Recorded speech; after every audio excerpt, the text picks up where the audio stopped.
Oh my goodness, we are here. Okay. All right. Hello. How are you? Listen, Can you hear me? Yes. Okay. Well, let me get myself situated. I'm on No, my phone listen, instead of my laptop or my desktop. Uncle Anthony, take your time. Listen. Take your time. All right. I'm good. Take your time. Right, thank you, Lance. We are here. We worked to get here today, and nothing's gonna stop us. I think the spirits are with us. You know, you have some power today. You got this. I'm using them. Whoever's with you helped us today. I'm using them all. Happy to be with you, and very pleased that you had my homeboy on, Ross Mack, before. Ross Mack, yes. I didn't realize he was from Chicago, but I'm glad to see some thoughtful people doing wonderful things in Chicago. Yes. Yeah, that's beautiful. Beautiful. Yes. But I do want to say I'm honored and humbled to have you here with me today. I in no way take this moment for granted. You, in my eyes, are a living legend. And just for me to be able to sit with you and talk to you, I mean, again, I don't take this for granted at all. I'm just taking it in, and I'm happy I'm able to share this moment with you and all the viewers here today. Well, thank you. For accepting. Yeah. And also want to give a big shout out to our mutual friend, Gina Page, for introducing us and making this happen. So thank you, Gina. Yes, thank you, Gina. Thank you.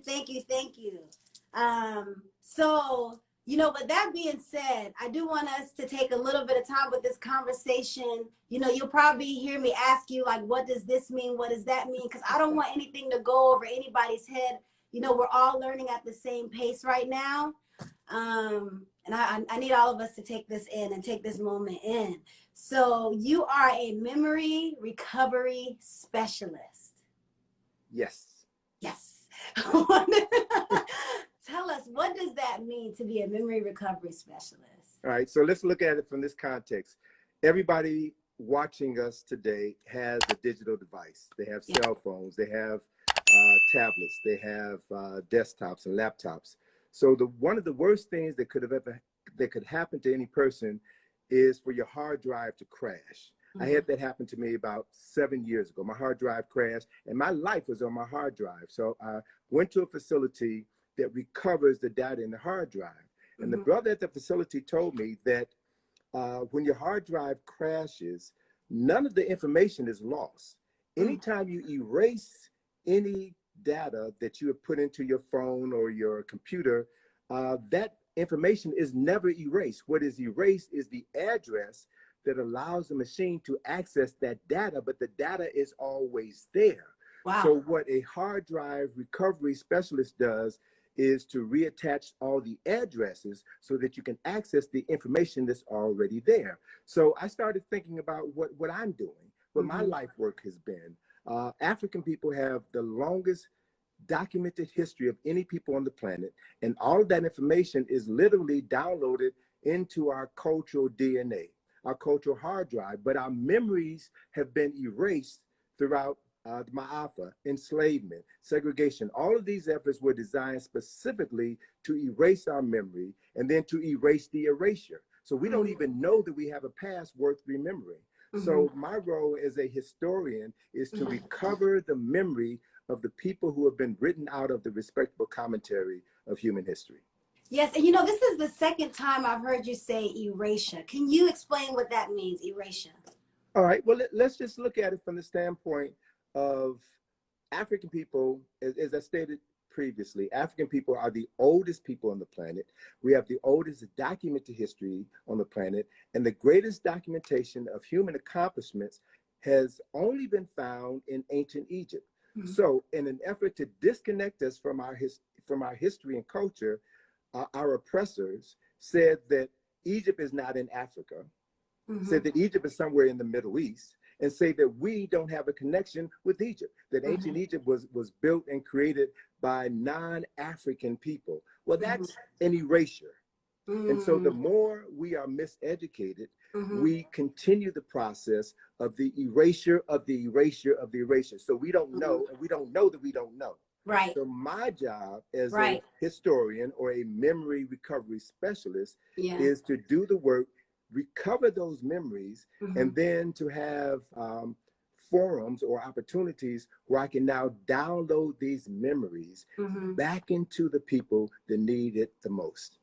Yes, and you know, with saying you're a memory recovery specialist, I remember in the David Banner podcast, I know you were encouraging everyone to pick up a book, and you were saying that, you know, when you read a book, you basically find your soul there saying, you know, I've been waiting for you. And when you said that, it was like, and it's funny because reading for me today is not like it was before. Before, I feel like I was forced to read by teachers, but now that I want to read, I feel like every book that I lay my hands on, I was led to that book now. So you get like this feeling of awakening. You really feel awakening when you read these days. Absolutely. So if you think about it, there is a reason why our oppressors during enslavement made it illegal for Africans in America to read or write. It was illegal. Right. If they caught you reading, they would literally blind you. There are instances where people had their eyes put out for attempting to read. There are written examples of African men and women whose fingers were cut off or whose hands were cut off for trying to write. So our oppressor understood if they could disconnect us from our historical and cultural memory and then refill our minds with false memories. Niggas ain't blank, or we've never done anything of any significance. We can't trust each other. We don't know how to save our money. We don't support Black folks. So as long as we continue to internalize these lies, then our mind will accept the lie as truth. See, the mind doesn't discriminate between a truth and a falsehood. It is the responsibility of the custodians of knowledge within any community to say, this is what we believe in, this is what we know to be a fact, and the application of these facts in your lives will ensure your continued success. Right. So that is the way that a community begins to invest in themselves and make sure that every child born into that community has a foundation upon which to stand and ultimately live their lives. So all of these things were erased, intentionally erased and destroyed, and we are now regaining. We are involved in an effort to restore that which was destroyed, outlawed, and illegal, and then have our people understand how precious these gifts are. So if you're going to read, and if you think about it from this standpoint, sis, there's no saying that you are what you eat, right? That what you eat, you metastasize what you've eaten, and then it reformulates within your body and makes new cells, new bones, new circulatory system. So whatever we consume becomes a part of our body. It's the same way with what you read.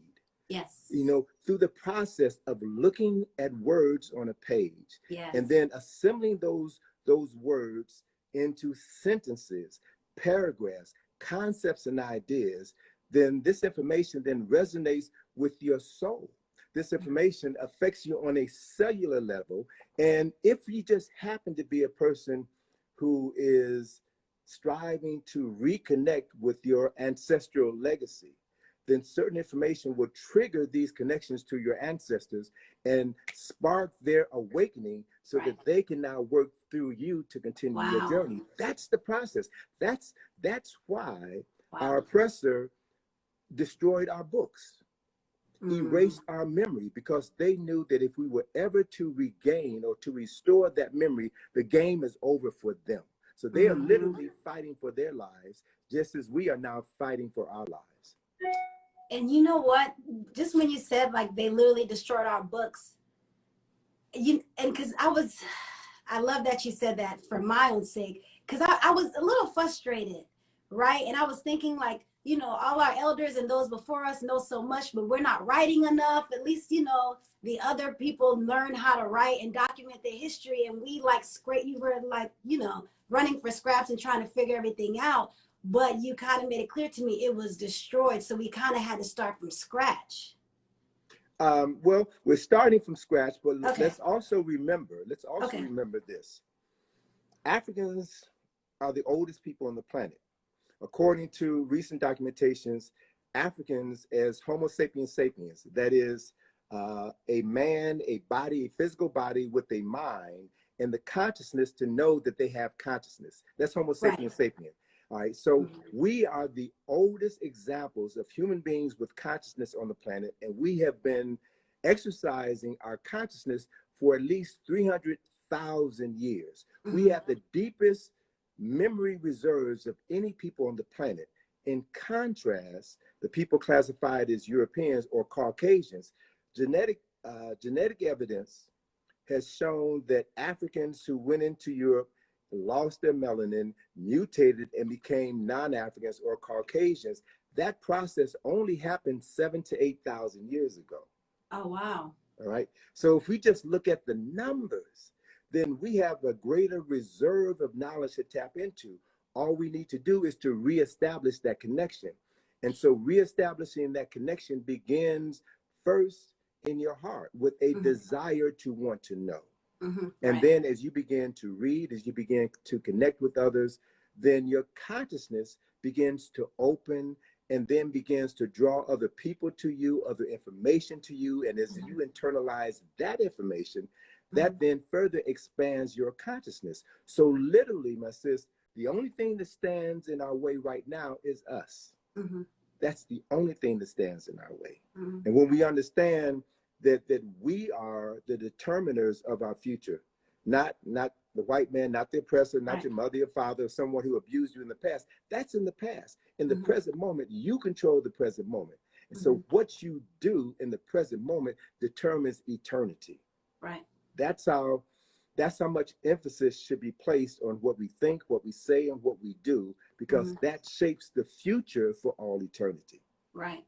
And I wanted, but you said something that just sparked something else I heard in your interview, and I forgot who said this, but it was whoever controls the present controls the past, and whoever hold on a second. controls It was the past controls the future or something. Oh, you know what? right. Dang It was I know the girl had the hold on a second. It laptop. was 1984. George Orwell, who wrote 1984.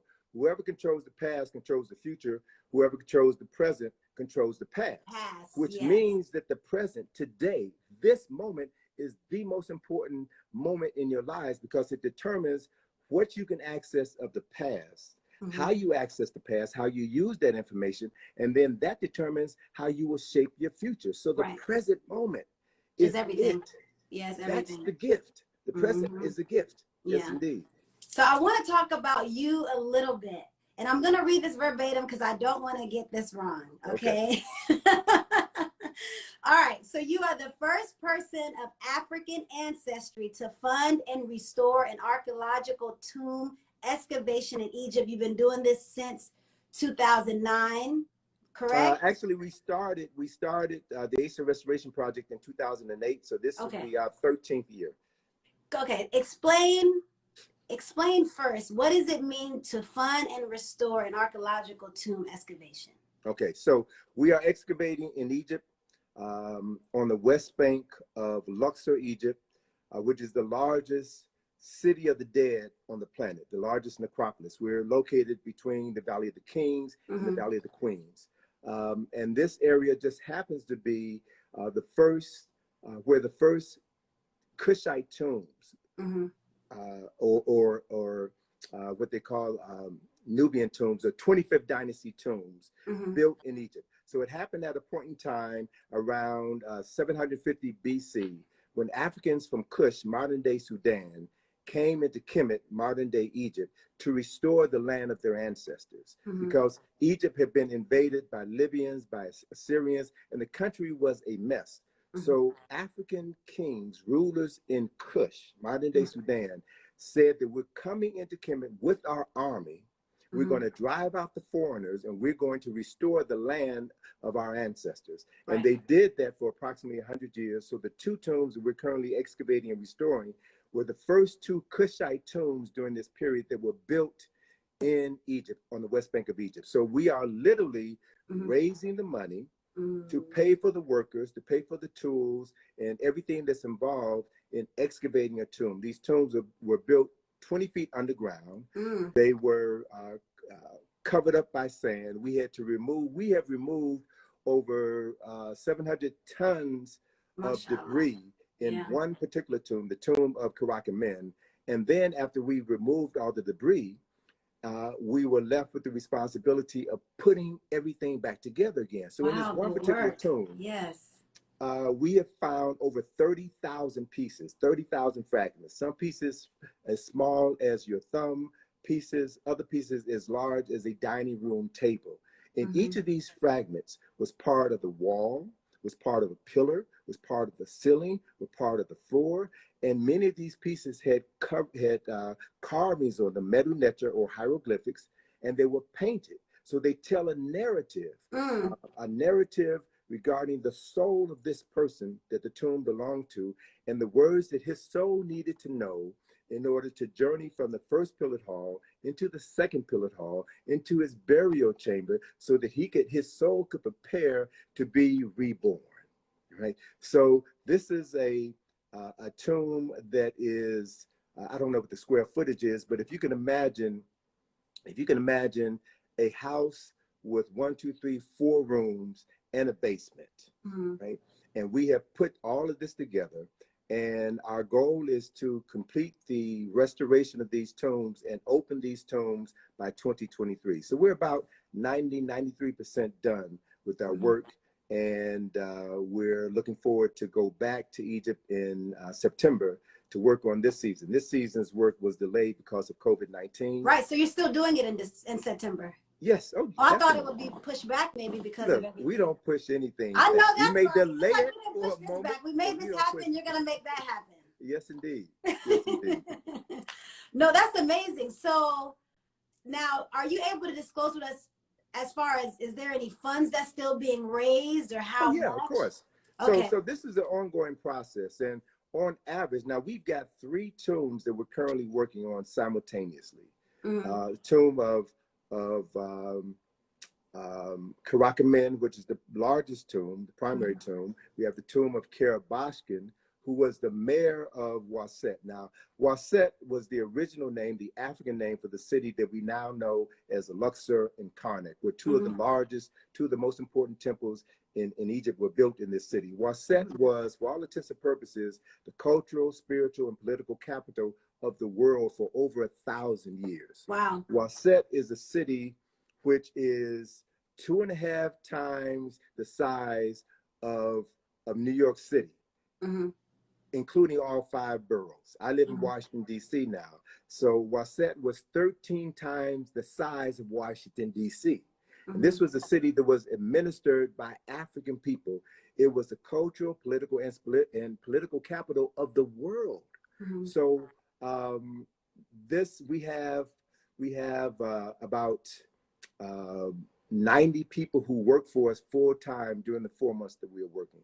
So we pay their wages, we have to buy tools, there's a host of other things. So we have been doing this, the African American community has been doing this for the past 12 and a half years. We're getting ready to go into our 13th year in September. So we have a nonprofit, which is called the Asa Restoration Project, named in honor of my dear friend and teacher, Asa G. Hilliard, who died in Egypt the year before we started this project. This project was named in his memory. It's called the Asa Restoration Project. And so people can go to our website. I'm going to write it down. Go ahead. Our website is ikg-info.com. That's ikg- Oh my God, me and this autocorrect. They better leave me alone today. They better leave me alone. ikg-info.com. Info.com. So, wait, ikg-info.com? Yes. Okay. Never mind. I thought I was writing the email. I'm like, where's the @ sign supposed to go? Okay. So that's our website. And once you get to a landing page, you'll see a page for the Asa Restoration Project. You'll click that and you'll see details on how you contribute. You'll see information about photographs of what we've done over the years and additional information that we've compiled throughout this incredible journey. Yes. So can you talk to us a little bit about what inspired you to do this work? Well, my journey began 3 years after I graduated from college, 3 years after I graduated from Howard University. I graduated from Howard in 1974. And upon graduating, I felt within my soul that I was not ready for the world. I felt that there was something missing. that would help fulfill my purpose as a man of African ancestry. And so I wound up taking a class in African spirituality, which made me conscious of who I was and what I should be doing with my life. Wow. And then in February of 1977, I met Dr. Ivan Van Sertima. Dr. Van Sertima had just published his book, They Came Before Columbus, The African Presence in America. I can't wait to read it. Well, yeah, you got to read the book, sis, because what Van Sertima laid out in the book, the title is They Came Before Columbus, and the they is African people. So the essence of his story is that African people built ships, navigated the Atlantic Ocean, and visited the Americas 2,500 years before Christopher Columbus was born. And there were documented examples of their presence in the Americas in the form of these huge heads of these African rulers. They were known as the Omeka people, the Olmecs. And so there are, I think at last count, 20 of these heads. The largest is about 7 feet high, 15 feet in diameter. Heads of African people that were attached to temples and pyramids. So these Africans brought technology with them, which jump-started civilization in the Americas. And Van Sertima said at the end of his presentation that not only did these Olmecs come from Africa, but they were Egyptians. They came from the Nile Valley, and the Egyptians were black. This is the first time in my life anyone ever told me that the Egyptians were black. I lived my entire life up to that point we were talking about. I lived the 26 years of my life up to that point believing the lie that the Egyptians were white, that the pyramids, the Sphinx, the temples, and all these monuments were built by white folk. That's when I became aware of what I referred to as forbidden knowledge, that there was information that had been erased from our memory and then hidden from us. Throughout my entire sojourn through education process here in America, I was never taught the truth of my ancestors. And so then I started reading Dr. Ben, John Henry Clark, John Jackson. And in 1980, I had a chance to make my first trip to Egypt with Dr. Ben, December of 1980.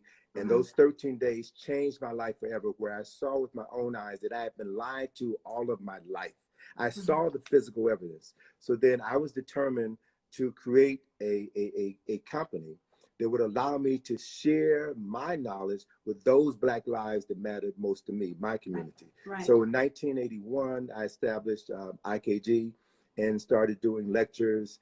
And I've been doing regular study tours, annual study tours to Egypt since 1987.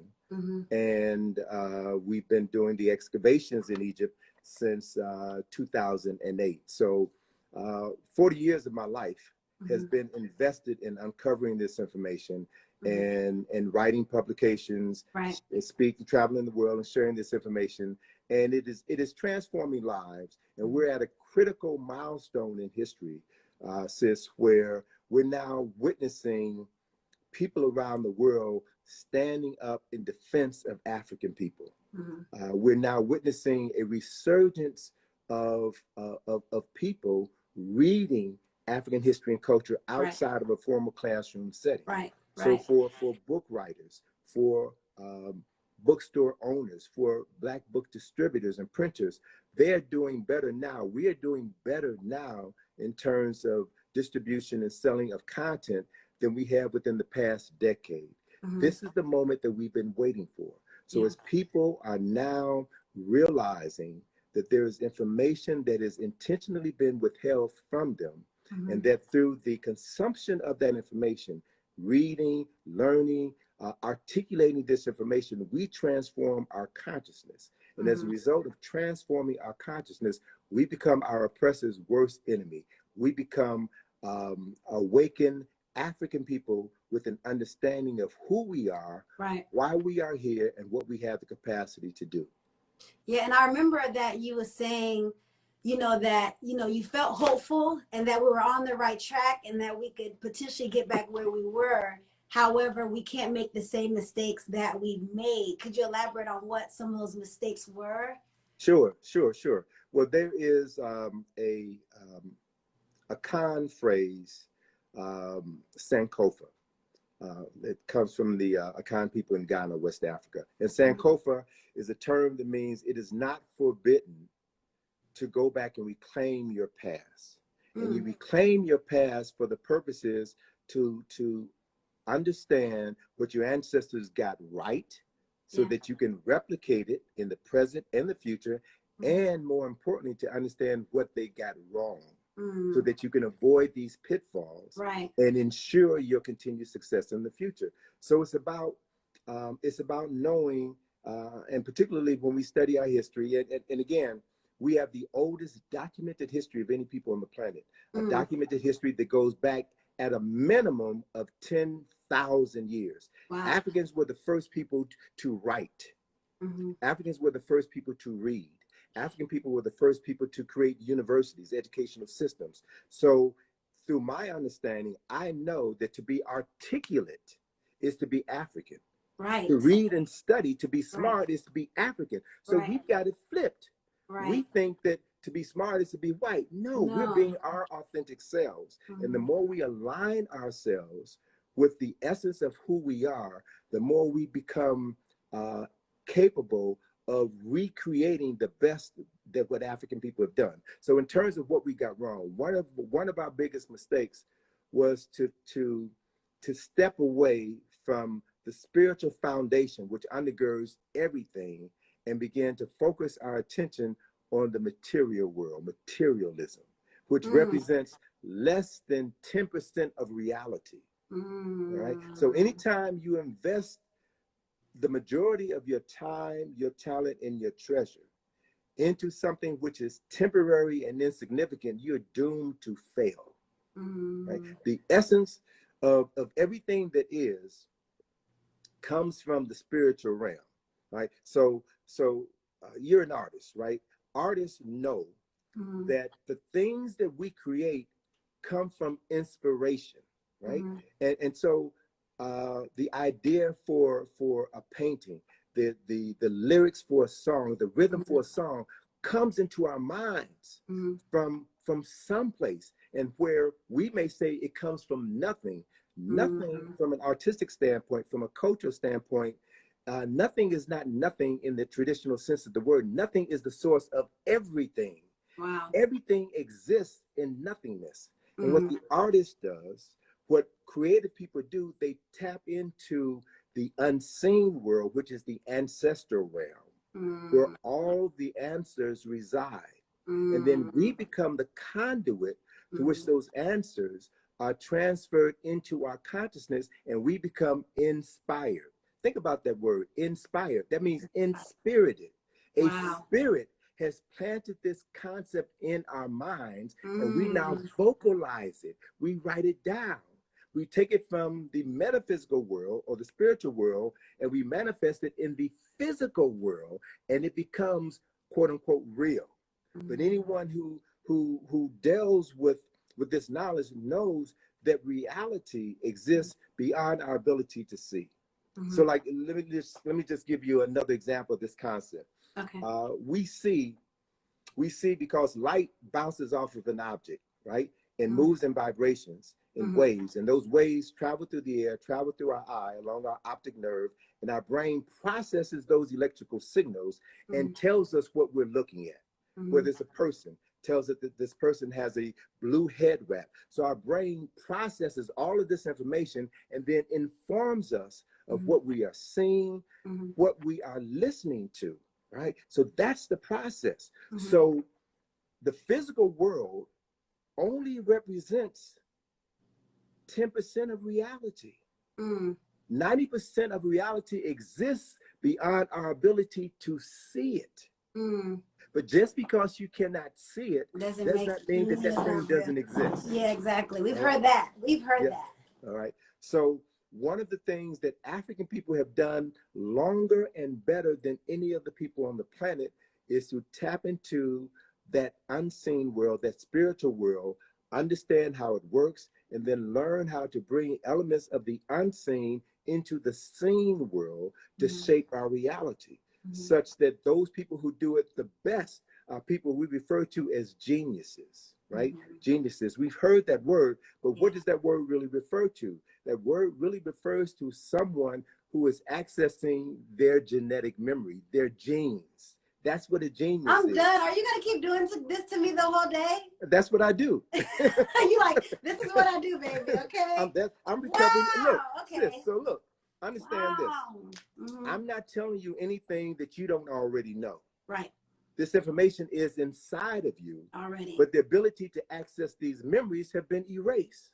So I am now reconnecting you to what is already inside of you so that you can manifest the genius that is there, waiting to reveal herself to the world. Tell your daughter she's the luckiest girl in the world, and I hope she knows that. Well, I know she knows that because you guys are like inseparable, so she knows. Well, look, as I taught my daughter, and as those who know me know, there's no such thing as luck, right? There's no such thing as luck. Yeah, talk to me. I refer to luck as living under control karma. Karma, cause and effect, all right? Cause and effect.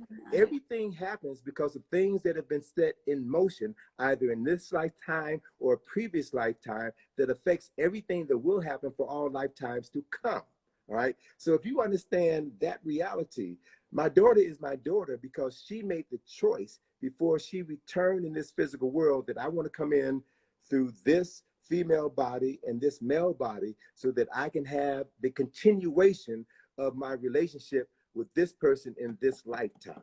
That was a conscious choice on her part. It was not luck. So when we begin to see life from that vantage point, we are the creators. We make decisions. We make decisions about 90% of our lives. And when we assume responsibility to become good decision makers, we can literally create heaven on earth. When we give up that responsibility, or when we don't know that we have that capacity, then we wind up living hell on earth. Heaven and hell are concepts.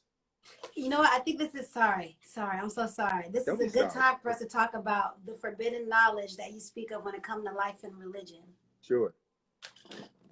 All right. So that's take the floor. I'm gonna shut up. All right. So let's be real about this. Let's be real about this. And I'm the type of person who deals with facts, right?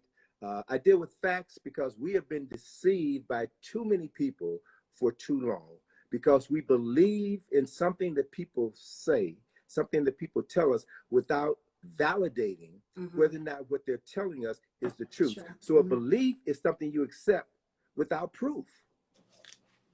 We should throw away belief. Knowledge cancels out belief. Knowledge is the way of the world. So knowledge is all that really matters in your life. And the most important thing that any person could do is to know themselves. To know who you are. Know who you are is viewed through your own cultural lens, not the distorted lens of your oppressor. So we don't live our lives pushing back against the oppression that is being imposed upon us. No, we live our lives by tapping into the knowledge of how we lived it before, and we bring that knowledge into the present moment so that we neutralize the energy of those who would seek to oppress us. That is something that we can do. All right. So religion is important because all people whose lives have meaning to them know that they did not get into this life by themselves. They acknowledge a creative source. We may call it God, we may call it the creator, we may call it the ancestors, we may call it Obatala. There are many different names for this unseen power that human beings say is responsible for creating our lives. So African people have had the longest relationship with the unseen, with the creator, with the ancestors than anybody else. But since our enslavement, we have taken on the religion, the values, the traditions of our enslavers. So because of the fact, by virtue of the fact that African Americans were born in America, their ancestors were enslaved in America, we took on the same religion as our enslavers. Right? All enslaved people worship the gods of their enslavers. Free people determine what their relationship is with the unseen. Enslaved people take on the gods of our enslavers. So when we look at the religion that we were born into, Christianity, what we will find is that the story of Christianity is a story where man and woman were created in the image of God. Man and woman ticked off God, so God expelled man and woman from paradise. And all of their descendants were descendants of people who committed the original sin. And so that according to this belief God's son had to come to earth in order to die for our sins. And it's only by worshiping the Son of God that we can expect to reap our reward in heaven. Now, the problem with that logic is that that's a worldview that is only held by a very small percentage of people. That is the worldview that has been used by people who are conquerors, discoverers, and enslavers, who conquer people, steal the land, enslave them, and then impose their God-fearing religion on the people that they steal and control. So indigenous people throughout the world tell stories of their relationship with the unseen, and the story of the fall from grace, the story of a vengeful God, does not exist. It does not exist. So from an African-centered perspective, we were never separated from the Creator. And we always have the ability to tap into that creation. The story of Jesus is nothing more than a European retelling of an African story of the son of a god, and using the European terms, the son of a god by the name of Asa, who was murdered. And his wife, when searching for her husband's body, found his body, and before she buried him, she was impregnated by the spirit of her deceased husband. And then 9 months after she was impregnated, this virgin African woman gave birth to her son. Now, this story sounds familiar, but this is an African narrative that took place over 8,000 years ago, at least a minimum of 8,000 years ago. So these personalities, Asar, Aset, and Heru, are the prototype for the Trinity. They're the prototype for the personalities that we see in the Bible, in the Torah and the Christian Bible. So once you know African history, then we can correct the misinterpretations of history that have been imposed upon us, and we can cultivate a meaningful relationship with a creator that will benefit us, because this relationship was originally created and interpreted by us thousands of years before this other misinterpretation became the system which uprooted and destroyed our lives. Right. So another thing, if we can correct, because this is something I want to know for myself, is in those days, how men and women coexisted, the role of the man and the woman, the family structure. What does that look like? What did that look like? Okay, now, so let me go back to this original story, because it serves as a prototype. So the story of Asar, Aset, and Heru is a story that lays out the roles of the man, the roles of the woman, and the responsibility of the man and the woman to bring children into the world and to prepare them for life. So the story of Asar is the story of a man. The story is part history and part mythology, right? So it's a story of a man who comes and unites his people. He invents writing, a means of recording your history. He introduces agriculture, science, and government, a means by which a people can sustain themselves. He marries a woman, a Set, who is his equal. So this idea of the woman being a helpmate to man, no, the woman is equal to the man, because everything exists within a masculine and a feminine form. And it's through the mutual balance or harmonization of these two forms that life comes into existence. It's simple. 1 + 1 = 2. Yeah, but you see, they throw rocks at us when we say we want our equal. Now we too, like, we getting ahead of ourselves. Or see, but look, let's again, context is everything. Okay. When we say now we want to be equal to men, the men we want to be equal to are distorted perceptions of European manhood. It's not an African man that we're talking about we want to be equal to. And so the women, the black women who want to be equal to the black man who wants to be a white man, is a black woman who wants to model European womanhood. Who wants to be equal to that? Who wants to be equal to the oppressor? So it's about going back to the original prototype. the original model, and manifesting that within your consciousness. That is what had to be erased. So it's an understanding that life cannot exist without a mutually harmonious relationship between the masculine forces of energy and the feminine forces of energy. Both are required, so that in the ancient Egyptian or ancient Kemetic concept, you have the creator, and then you have aspects of the creator that were known as Neteru. And every aspect of the creator was created with a masculine and feminine counterpart. Right. So it's reinforcing this idea of the importance of balance of the masculine and feminine forces of energy. Right. So when Asar died, his wife assumed responsibility for controlling their nation, which means that this woman had to be equal to her husband, not subservient to him. Do so. And so in order for this legacy to continue, the spirit of Asar impregnated his virgin wife, and she gave birth to her son, Heru, on a date that is familiar to most of us, December the 25th. Wow. So 8,000 years ago, the Son of God was born in Africa on December the 25th, and he was born for two primary purposes. One, to avenge the murder of his father, and two, to restore his father's kingdom.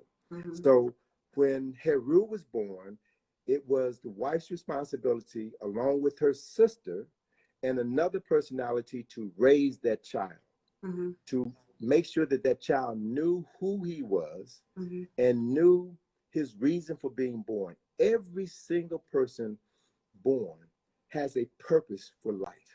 Every person who's born has something that they can do better than anybody else. And when you are raised in the proper environment that reinforces your reason for living, that validates your life, then you come into your personhood, your full personhood, and the forces, the ancestors align with you, and allows you to do what to the average person appears to be impossible.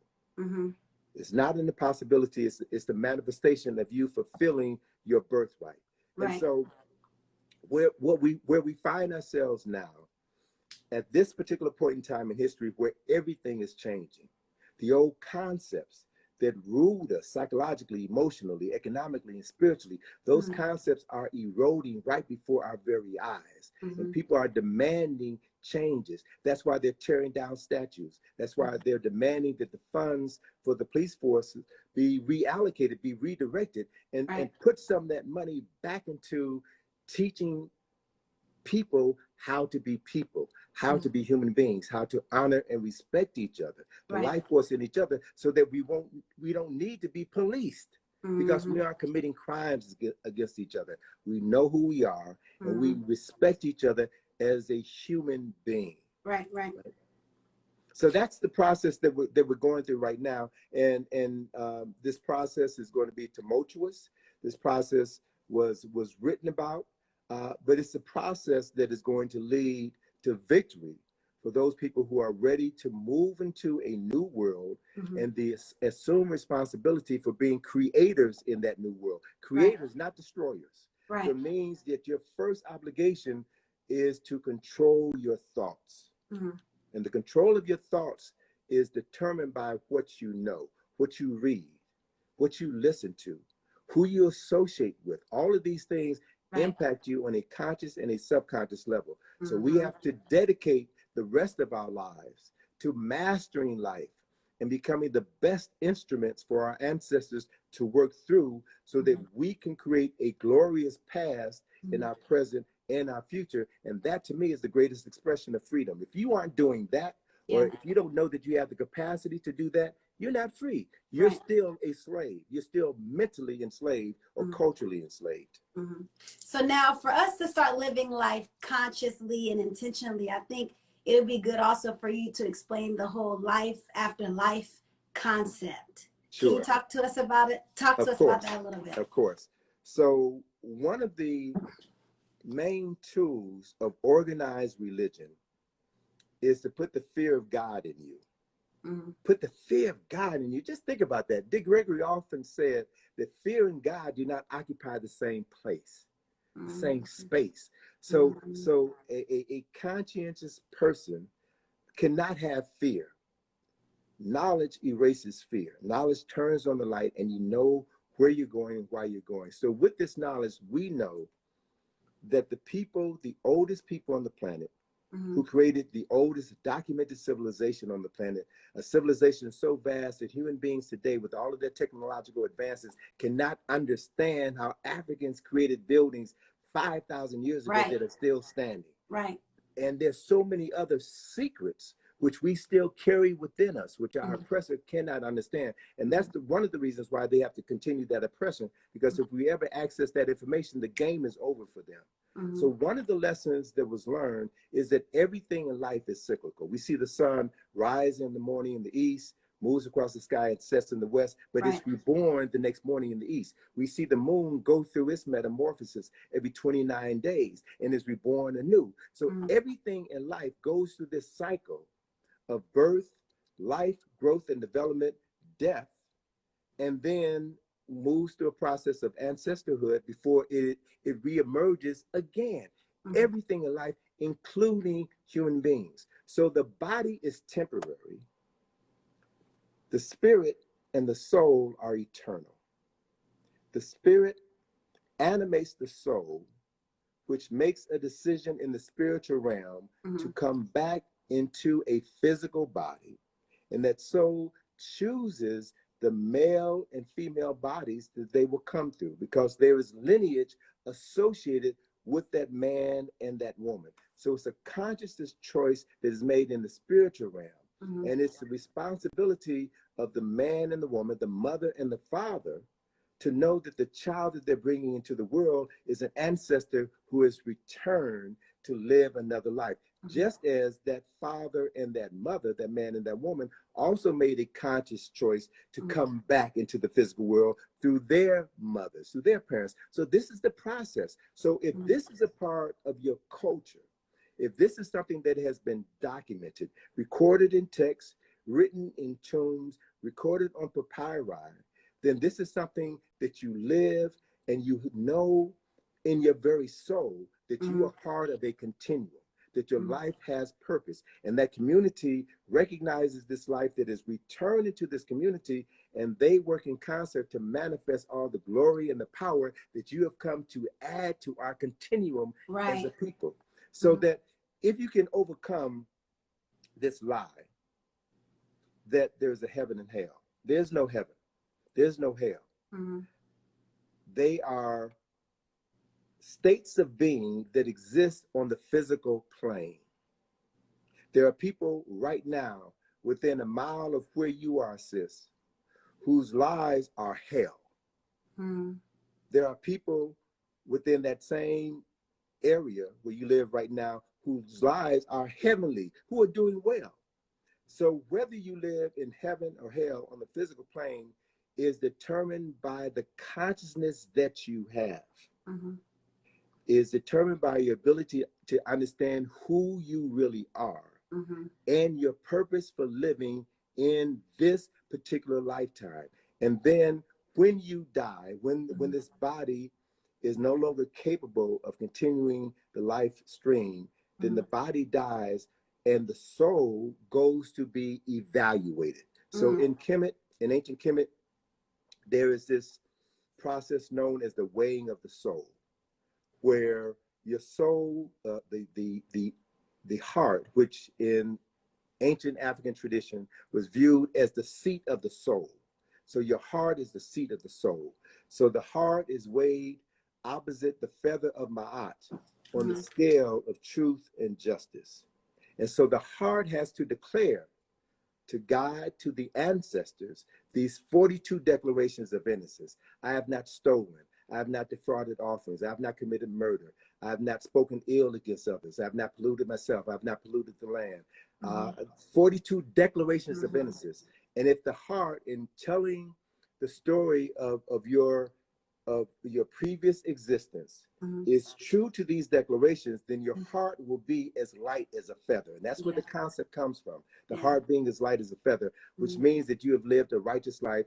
You then can go on to reap your reward in the afterlife and then prepare for your return to the next life. So this is what Africans in the Nile Valley, and when I say the Nile Valley, I'm speaking of Egypt, I'm speaking of Sudan. I'm speaking of Ethiopia. I'm speaking of Somalia. I'm speaking of Uganda. That's the Nile Valley. And so this culture is part of a tradition that is over 10,000 years old. People knew this. And so they knew how to honor the memory of someone who has passed over. Like, speaking from personal experiences. So let me make this real. A dear friend of mine, Robin Northern, who lived in New York, a musician who went by the name of Brother Ah, died 41 days ago. Yesterday, we celebrated the 40 days since his passing.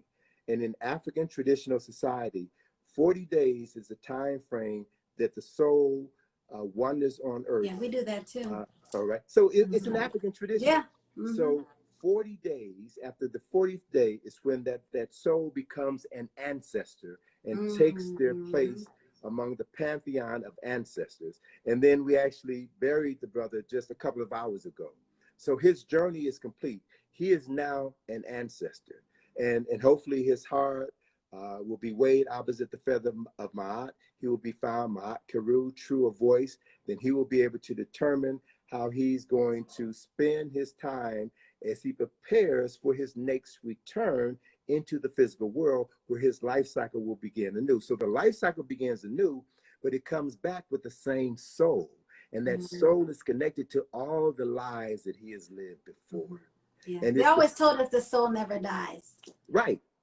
And the soul is animated by the spirit, right? And so it is that spirit that is the spark of consciousness that infuses the life force into every soul that occupies every body that is living now, that has ever lived or will ever live. So once you begin to wrap your mind around these concepts, these ideas, you no longer fear death.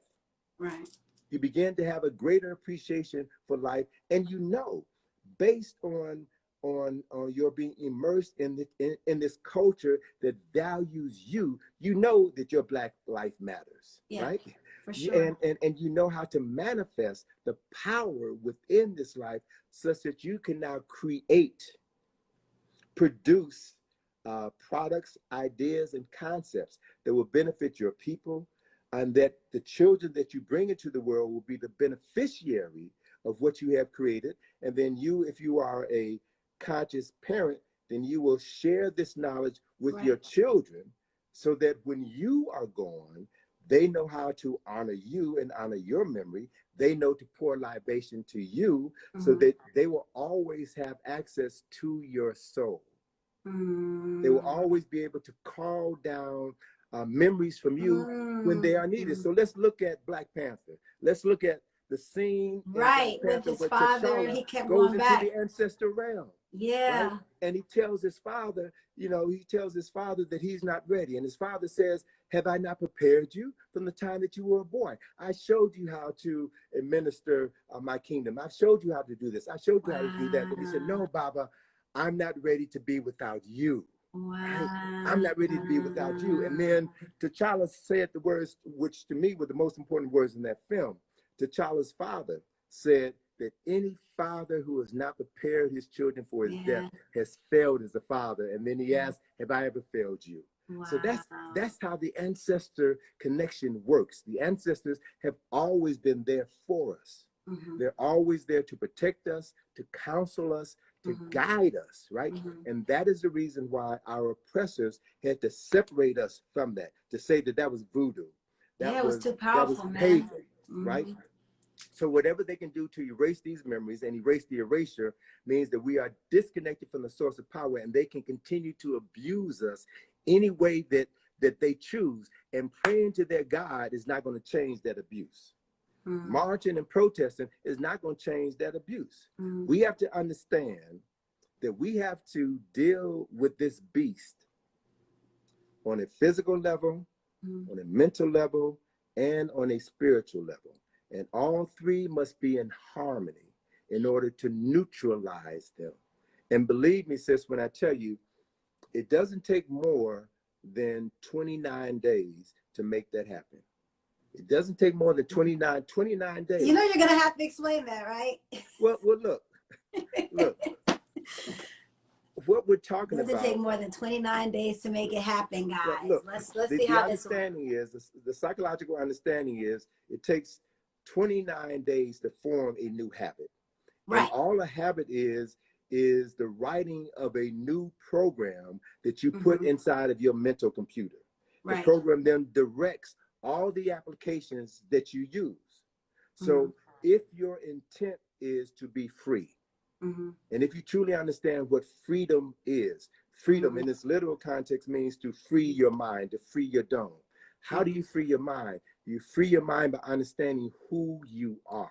Right. And you keep going back to that. So that's foundation right there. Well, and that is, and George G. M. James in his book Stone of Legacy says that inscribed at the entrance of every temple in ancient Kemet was the phrase, know yourself. Know who you are. Know that you are a spiritual being having a human experience, and you are a conduit. You are a vessel through which the Creator and the ancestors work through. So it ain't you that's doing all of this. It is these forces working through you. So you are an instrument. So it means that you got to get the ego out the way. And you have to understand that you're doing this for the greater good.